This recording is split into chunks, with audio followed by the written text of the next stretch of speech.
Have you ever said something in the heat of the moment and instantly wished you could take it back? In a world where everyone is quick to speak and slow to listen, the ancient philosophy of Stoicism teaches us something powerful.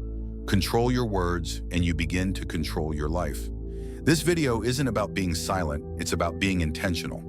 The Stoics believe that wisdom begins with restraint and that mastering your tongue is one of the highest forms of strength. Today, we're diving deep into how you can apply this Stoic principle in your daily life. How to pause before you speak, how to let silence be your strength, and how to find power in choosing your words wisely. If you've ever struggled with saying too much, too soon, or in the wrong tone, this video will give you tools rooted in ancient wisdom and sharpened for modern life. So if you're ready to stop being ruled by your reactions and start building calm confidence through controlled speech, stick around. Subscribe, like, and let's begin this Stoic journey together, because learning to control what you say is the first step toward mastering yourself. Number 1, listen more, speak less. Have you ever been in a conversation where someone didn't let you finish a sentence before jumping in with, "Yeah, I've been through that too," or "Here's what I think you should do"? It's frustrating, right? In a noisy world where everyone seems to be talking over each other, listening has become underrated, almost forgotten. Look around, people are desperate to be heard, yet very few are willing to truly hear. But real listening, that's not weakness, that's wisdom. In Stoic philosophy, listening is a discipline. It's a form of self-control. It shows that you don't need to prove your worth with noise. You're grounded enough to wait, to absorb, to understand. A skilled listener is like a master chess player. They don't rush to move. They observe, they calculate, and they respond only when it matters most.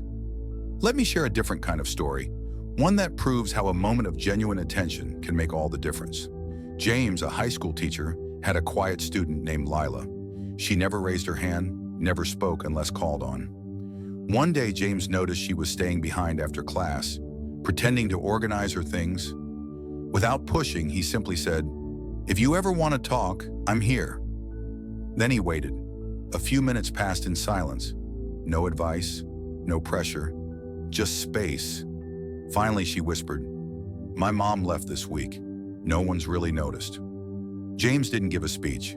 He didn't try to fix it. He just sat beside her and said, "You matter. I'm listening." Sometimes that's all someone needs. Listening is more than staying quiet while someone else speaks. It's resisting the urge to interrupt. It's asking follow-up questions that show you care. It's being comfortable with silence instead of rushing to fill the gap with cliches or quick solutions. And here's something powerful to remember. Being a great listener doesn't just help others, it transforms you. With time, you'll notice that you start reacting less and reflecting more. You'll stop speaking just to be heard and start speaking only when it adds value. That shift changes your relationships, your leadership, and even how you see yourself. In a world obsessed with noise, your silence, when rooted in wisdom, becomes magnetic. People will begin to lean in when you finally do speak because they'll know your words carry weight. Good listeners don't dominate conversations. They don't pretend to have all the answers. They stay curious, they stay calm, and they pay attention not just to the words, but to what's left unsaid. In team meetings, they're the ones who speak last, but speak with clarity. In friendships, they're the ones you call when life falls apart.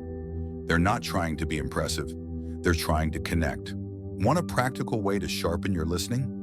For 1 week, track how many questions you ask in a conversation versus how many opinions you give. If you're asking more than you're talking, you're growing. Try to let the other person speak at least 70% of the time. It might feel unnatural at first, but it teaches you something vital. Most people aren't asking to be fixed. They just want to be understood. Here's the twist. The more deeply you listen to others, the more you start noticing your own patterns, your impatience, your need to interrupt, your habit of steering the topic back to you. Noticing that's progress. You don't need to win conversations. You need to understand people. The Stoic thinker Epictetus once said, "We have 2 ears and 1 mouth so that we can listen twice as much as we speak." That's not just a clever quote, it's a life principle. So ask yourself, are you living in reverse? Are you rushing to speak and forgetting to listen? Because when you begin to master the art of listening, you'll find the real challenge was never your voice. It was your mind, learning to wait, to care, and to understand before responding. And that, right there, is where real power lives. Number 2, control your emotions. Imagine this. You've spent years building a bond with your family, your team, or even your people. Then in one heated moment, you say something you can't take back. The damage is done, not because you didn't care, but because you lost control. That's the thing about words. They're like arrows. Once they're released, they don't return. And sadly, most of the time, those arrows are fired by emotions, not reason. That's why emotional discipline isn't optional. It's essential. Stoic philosophy teaches us that the real power isn't in speaking your mind. It's in knowing when not to. Holding your tongue when you're boiling inside isn't weakness, it's wisdom, it's strength. Because true freedom isn't saying whatever you feel in the moment. It's having the power to pause. Have you ever said something in anger, only to regret it minutes later? Maybe you sent a text you shouldn't have, raised your voice at someone you love, or snapped in a meeting and watched everything shift. Those moments live with us. They change relationships, sometimes forever. Let me tell you a story, one you might know, but maybe not this way. Nelson Mandela, after spending 27 years in prison, finally walked free in 1990. Most people, after such cruelty and injustice, would have come out angry, bitter, and vengeful. But Mandela didn't explode. He didn't lash out at his oppressors. He stayed calm. He spoke of forgiveness, unity, and peace. Why? Because Mandela understood something most of us struggle with. Emotional control is the foundation of leadership. Had he reacted with fury, South Africa could have been thrown into chaos and civil war. But his restraint changed history. He knew that one wrong word, just one, could destroy everything he dreamed of building. His calmness wasn't a sign of passivity. It was a conscious choice. That's the power of a man in control of his emotions. Modern neuroscience supports what Mandela and the Stoics already knew. When emotions run high, your amygdala takes control of your brain, hijacking the prefrontal cortex, the part that helps you reason. In those moments, you're not thinking clearly, you're reacting, and reactions are costly. So how do we gain control? One method is labeling your emotions with precision. Instead of just saying, I'm angry, say, I feel disrespected, or I feel overlooked. Naming the emotion helps your rational brain engage, and that split-second awareness can save you from saying something harmful. Another proven tool is writing out what you want to say, but not sending it. Abraham Lincoln used to write scathing letters to people who upset him, then tuck them away, never to be sent. Just the act of writing gave him clarity. He called them hot letters, and they were his way of cooling down. You can also use anchors, physical actions that ground your body and reset your emotions. Something as simple as touching your wrist, exhaling deeply, or pressing your fingers together can stop a storm before it begins. Remember, emotional control doesn't mean silencing yourself. It means mastering yourself. It's about knowing when to speak, how to speak, and sometimes when silence is the most powerful response of all. Mandela once said, "Resentment is like drinking poison and then hoping it will kill your enemies." He knew that unchecked emotions destroy us more than they harm anyone else. So the next time you feel yourself boiling up, pause, breathe, ask yourself, is this my emotion speaking or my higher self? Because if Mandela could walk out of prison and speak peace to his enemies, maybe we can hold our tongue in a heated conversation. If you've ever let emotions get the best of you and said something you regret, share your story below. Not to feel shame, but so we can all grow. And if this message speaks to you, hit subscribe, because every day is another chance to master your emotions, and in doing so, master your life. Number 3, speak less than you think. Imagine sitting in a room where everyone feels compelled to share their every thought, whether it's about their day, opinions, or unsolicited advice. Someone starts talking about changing jobs, and before they can finish their sentence, Others are already jumping in, offering their blunt opinions. Switching jobs now is a dumb move, one says, followed by a few more just being real comments. What started as a simple conversation quickly turns into a barrage of criticism. Suddenly the mood shifts, and the person who was speaking falls silent, perhaps deciding never to open up in that group again. There's a small but dangerous habit most of us fall into, saying whatever comes to mind. We call it being honest, keeping it real, or not bottling things up. But the truth is, blurting out every thought isn't honesty. It's a lack of discipline. People with depth aren't those who think less, but those who know how to think enough and say just enough. Think back to your last group conversation. Someone shared a personal idea, maybe a career change or a new project, and immediately someone else interrupted with their judgment. Even if they were right, the timing and delivery made all the difference. A valid point, voiced at the wrong time or in the wrong way, can have the opposite effect of what was intended.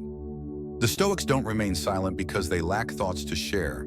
They choose silence because they understand that every word carries a cost. Whether it's your privacy, your energy, or your relationships, speaking carelessly can deplete you. As you mature, you may notice a shift. The less you need to speak, not because you lack opinions, but because you've learned to value your words. Every word you speak should be intentional. Epictetus wisely said, "If you want to improve, be content to be thought foolish and stupid." In many cases, wisdom isn't about proving you're right. It's about having the courage to stay silent, to be misunderstood, and to remain composed. Here's a story that illustrates this idea. It's worth your attention because it might change the way you think about speaking and silence. David was a talented engineer with a sharp mind. During a team meeting, his supervisor suggested a plan that David immediately believed was flawed. Without hesitation, he pointed out the issues, not with malice, but with a sense of duty to improve the plan. His critique, though correct, was delivered with too much haste and too little tact. Weeks later, David found himself removed from the leadership of a key project. Confused, he eventually learned that the team felt his bluntness was disruptive. He wasn't dismissed for lacking intelligence, but for speaking too soon, too harshly, and without considering the impact of his words. This experience changed David's approach. He started writing down his thoughts before meetings, allowing himself time to reflect. He asked himself, "Am I saying this to add value or just to show how much I know?" If the answer was the latter, he remained silent. Soon, people began paying more attention when David spoke. His newfound restraint became a sign of thoughtfulness, not hesitation. You can take a similar approach. It's simple. When an idea or opinion pops into your head, take a pause before speaking. Imagine that each word costs you something valuable. You'll find that when you speak less, your words will carry more weight. Create a small buffer of just a few seconds between your thoughts and your speech. In those moments, ask yourself, is this necessary? This tiny pause can completely change the direction of a conversation. Ever feel like you're constantly pressured to share too much? Every time you express an idea, a plan, or an emotion, you're putting yourself in a position to defend or justify it. But when you hold back just a little, you gain the freedom to adjust, pivot, or even step away without regret. Not every thought needs to be voiced. You don't have to speak just to be acknowledged. Silence, when used wisely, is like armor. It shields you from misunderstandings, unnecessary conflicts, and emotional chaos. Ask yourself, are you speaking to be heard or because you fear being forgotten? Choose your words carefully. Choose your moments wisely. Choose your audience thoughtfully. That's not just communication. It's a strategy for survival. Before you rush to share your next idea, remember, ideas are like seeds. If you share them too quickly, the wind might carry them away before they have a chance to grow. Why is silence such a powerful tool in protecting what matters most to you? And why are Stoics so cautious about revealing their plans to others? The answer might just change the way you approach trust and communication in your life. Number 4, protect your plans. Imagine standing at the edge of a cliff, preparing to take a leap. Before you jump, you turn to your friends, telling them about your bold move. They cheer you on, and for a moment, you feel like you've already soared. But as you stand there, the longer you talk, the less you feel the urgency to take action. The leap never comes, and you realize that talking was enough to trick your mind into believing you had already made the jump. In today's world, there's something oddly paradoxical. The more people talk about their goals, the less likely they are to achieve them. They share their ambitions on social media. I'm launching a new project. I'm mastering this new skill. This is the year everything changes. Yet a few months later, it's as though those plans never existed, like old posts no one remembers. Why does this happen? Because when we talk too much about our intentions, it's a form of self-deception. It convinces us that we're making progress, when in reality, all we've done is talk about moving forward. This isn't to say sharing your goals is inherently wrong. It's human to seek validation and support. But the line between motivation and mere talk can be thin. Every time we vocalize a goal, we feel a sense of accomplishment, like we've already taken a step. But that sense of achievement is a dangerous illusion. It's like rehearsing for a play instead of performing it. The real work happens in the silence between your words, when you're actually putting in the effort and making progress. It's in that quiet determination that the foundation for success is built. Picture this. One day, while sipping coffee at your favorite cafe, you overhear someone excitedly pitching their idea. I'm opening a one-of-a-kind coffee shop. Think art, books, community vibes. It's going to be huge. Sounds inspiring, right? But fast forward 6 months and you find yourself back at the same cafe.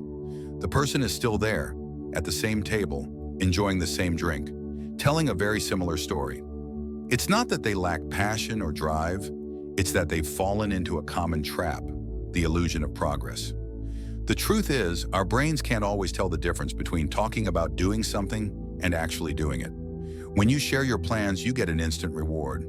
Praise, excitement, approval. It feels like you've already made it halfway, but in reality, you haven't even begun. Marcus Aurelius didn't boast about living simply. He simply lived that way. He didn't talk about discipline, he embodied it, and that's why his actions were so powerful. Imagine this.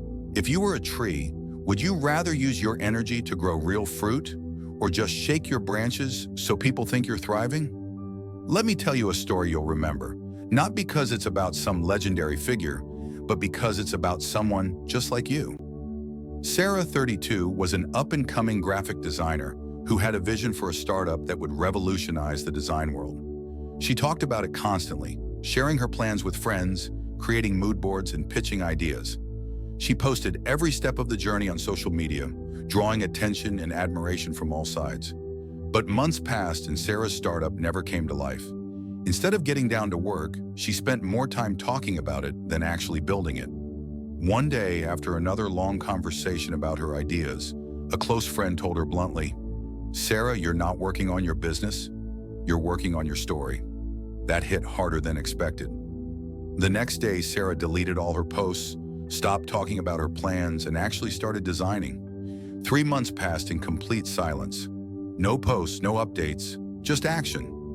Then one day, her website launched. No fanfare, no announcement, just the result of hard work and silence. Sarah's journey asks an important question. Are we truly doing the work or just talking about it? If you find yourself identifying with her story, don't see it as failure. See it as an awakening, realizing that by keeping your plans private, you conserve the energy needed to make them real. Consider the story of Amara, a revolutionary leader from West Africa. Amara never spoke about his sacrifices or lifestyle changes. Instead, he sold the government's expensive vehicles, cut his own salary, and lived humbly. The moment he stopped talking and simply acted, people began to notice. It's not the speeches that leave a mark. It's the quiet actions that speak the loudest. Silence, in many ways, is a powerful tool. To put this into practice, try an experiment. For the next 30 days, stop sharing your plans. No social media updates, no casual announcements. Whenever you feel the urge to talk about what you're going to do, pause for a moment and instead take one real action towards it. It's not about avoiding recognition, but about earning a result that's genuine, not just applause. Take a moment here. You've already taken the first step. If you're still with me, it's clear you're not just interested in philosophy. You're ready to live it. The path to mastering your words and actions takes perseverance, self-awareness, and a willingness to make it part of your life.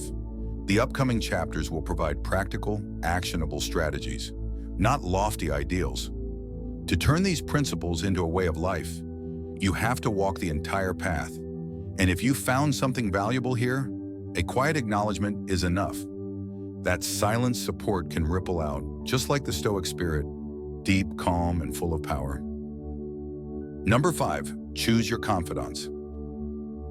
There's a kind of quiet betrayal that many people unknowingly commit every day, oversharing with the wrong people. You might think you're forming a connection, but in reality, you're laying the groundwork for your own downfall. Every time you disclose something personal, you're giving others the tools to use against you, until one day your own words are turned into weapons. It sounds dramatic, but ask yourself this. Of all the people you've confided in, how many truly respected your vulnerability? How many stayed quiet out of genuine respect, not just because they were waiting for their turn to use it? Stoicism teaches us the importance of controlling our words, and this goes beyond simply speaking less. It's about being selective with whom you share your life. You don't have to shut yourself off from everyone, but you must be careful about who gets access to your thoughts and feelings. As you mature, it becomes clear that not everyone deserves to know what's happening in your inner world. Think about this. Have you ever been at a party, sharing a story or struggle with a stranger, and suddenly found yourself revealing more than you intended? There's something about the distance of not knowing someone that makes us feel safe enough to be open. But the truth is, that lack of connection and loyalty makes what you say more vulnerable to misuse. It's like telling your secrets to a stranger who may not have the decency to keep them. Let me tell you the story of Elon Musk, a man who is known for his vision and ambition. When he first launched SpaceX, many were skeptical about his plans. In the early days, Musk shared his dreams openly with anyone who would listen. His ambition to revolutionize space travel and make it accessible to the public was inspiring, but it also made him a target. In one particular instance, Musk confided in an investor about the challenges he was facing, including financial struggles and technical delays. A few weeks later, the investor took Musk's vulnerabilities and used them against him, publicly questioning the viability of SpaceX and undermining his progress. What Musk had shared with what he thought was a trustworthy ally became a tool for criticism and doubt. This isn't an isolated case. It happens in every sector of life. At work, when you vent to a coworker, you may find your boss acting differently. In families, a confession can be used as a tool for manipulation. Online, people pour out their hearts to strangers, believing it will help, only to feel lighter for a moment, but not realizing they've just made themselves vulnerable to criticism or exploitation. Being too open comes with a price, and the consequences can be severe. The solution isn't silence, but discernment. Before you speak, ask yourself, will sharing this make me stronger, or will it give someone else the power to hurt me? If you're not sure, it's better to keep it to yourself. Trust that the right people will be there for you, even if you don't share everything. A simple but effective rule to follow is the 3-time principle. If someone has shown up in your life during moments of joy, pain, and silence, only then can you truly trust them with deeper parts of yourself. Anyone who sticks around after there's nothing left to gain, that's who you can open up to. CEOs use this kind of discretion when sharing new product ideas. They don't mistrust their teams, but they understand the risks of unguarded words. The same goes for your life. Not everyone should have access to your most precious thoughts and plans. Your life, like any project, is a work in progress. Don't let others evaluate your prototype prematurely. Silence can be your greatest defense against manipulation or betrayal. And the true confidant, the one who really sees you, doesn't need you to explain yourself in detail. They'll understand even when you stay quiet. The Bible wisely says, "Do not cast your pearls before swine, lest they trample them under their feet and turn and tear you in pieces." It's not that what you share isn't valuable. It's that not everyone is capable of honoring your trust. So ask yourself, who are you sharing your truth with? Do they deserve it, or are they just waiting for the opportunity to use it? One day you'll realize that the person who knows the most about you might not understand you at all, and the one who truly understands you might never need to know every detail. In those moments, you'll understand that silence isn't just the absence of words, it's the presence of wisdom. But how much silence is enough? How can you distinguish between wisdom and coldness? The answer might be simpler than you think. Silence is the space where clarity grows, and sometimes that's all you need to protect what matters most. Number 6. Silence is power. Imagine you're standing in a crowded room. Someone makes an offhand comment about you, a misunderstanding, an insult, maybe even an accusation. The air is thick with expectation, and the urge to snap back is almost overwhelming. Your heart races, and your mind is filled with 1,000 things you could say to set the record straight, but you don't. You remain silent, your mouth closed, your gaze steady. In that moment, your silence is not weakness, it's your power. You're not reacting to the noise around you. You're choosing how to respond, and by doing so, you're controlling the narrative. Silence isn't just the absence of words, it's a deliberate choice, one that comes at a cost. It's neither easy nor glamorous, but it's undeniably powerful. Choosing to remain silent when everything inside you urges you to speak takes far more courage than any victory in an argument. In a world where everyone is broadcasting their thoughts on social media, podcasts, and live streams, staying quiet is a rare, bold decision. If you're the one staying quiet, maybe you're not reacting to the world. Maybe you're asserting control over your space in it. Have you ever found yourself in a situation where someone made a false statement about you in front of a group? The rush of blood to your head, the twisting of your gut, the immediate urge to snap back, it's overwhelming. But if you've ever managed to hold back, looked the person in the eye, nodded, and walked away in silence, you know how that moment feels. It's not easy, but it hits differently. In that silence, you're showing the world that you don't need to prove anything, and that control of your words is really control over yourself. Marcus Aurelius, the Stoic philosopher, didn't speak much.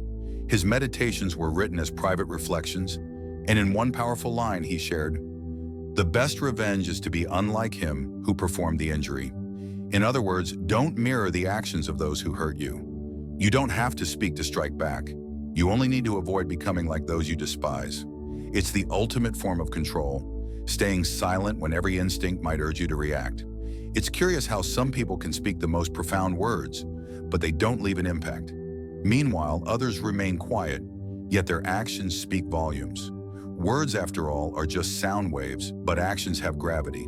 Sound fades away, but gravity doesn't need to be seen. It pulls everything toward it. Silence has that same invisible power.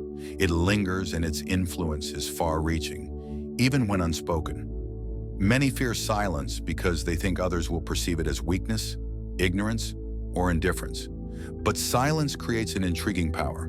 When you remain silent, others are left to speculate, and in that uncertainty, you gain influence.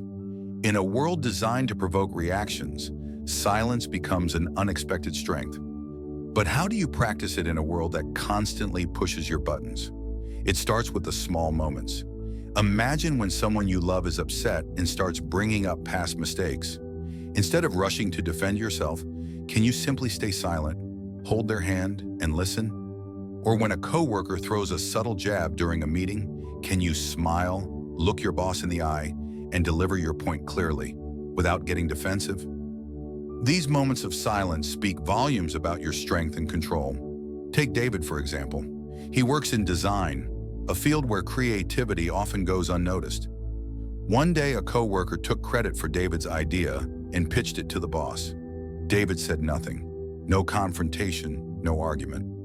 A week later, when it came time to execute the idea, the team turned to David because the real substance of the idea lived in his mind, not his coworkers. David's silence in that moment spoke louder than any defense could have. It showed that he owned the idea, and that was what truly mattered. There's another profound side to silence. It can heal.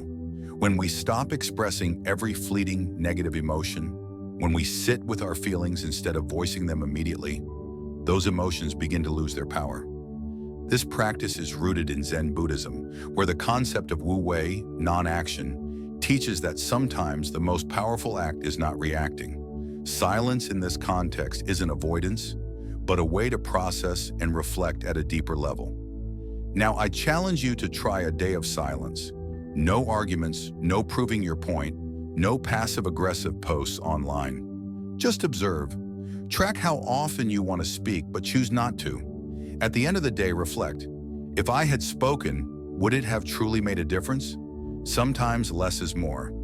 You don't have to be the most eloquent speaker, but you can make your words matter by choosing to speak only when it counts.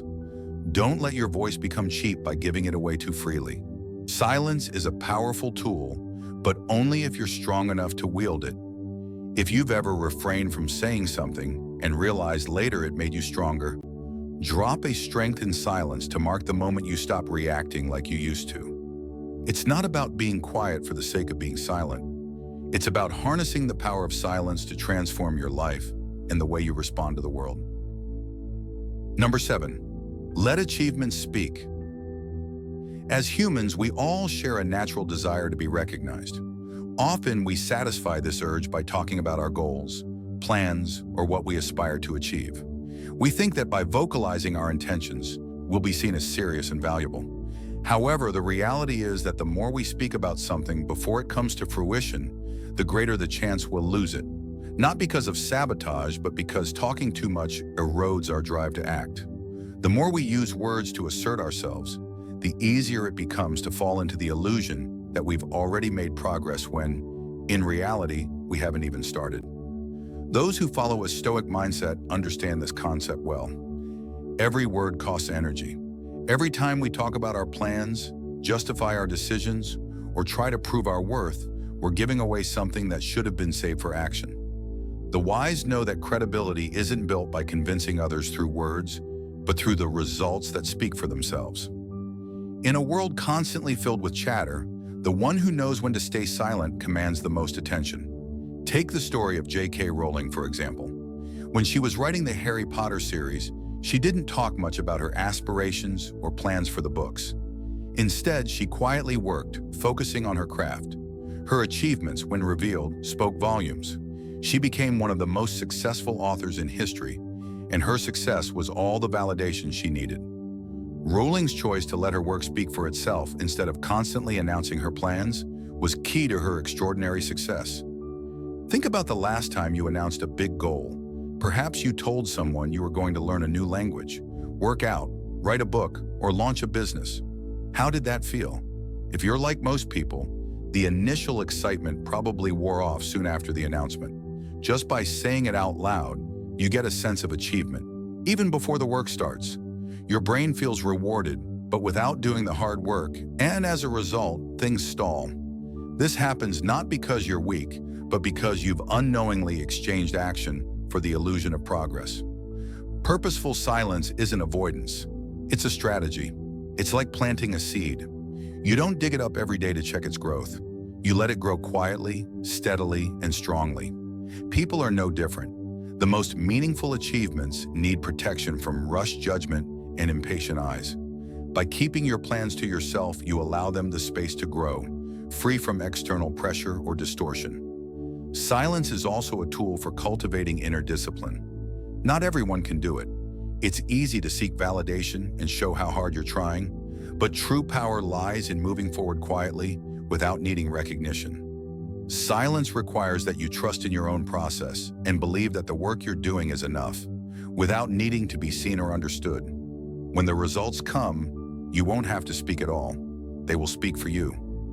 This is more than just seeking recognition. It's about earning trust, not because you made promises, but because you delivered. No hype, no spotlight, just the truth, with weight.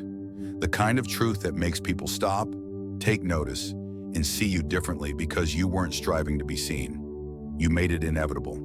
So before you announce your next big plan, take a moment to pause. Ask yourself, what would happen if I kept this to myself? Am I ready to let the results speak for themselves?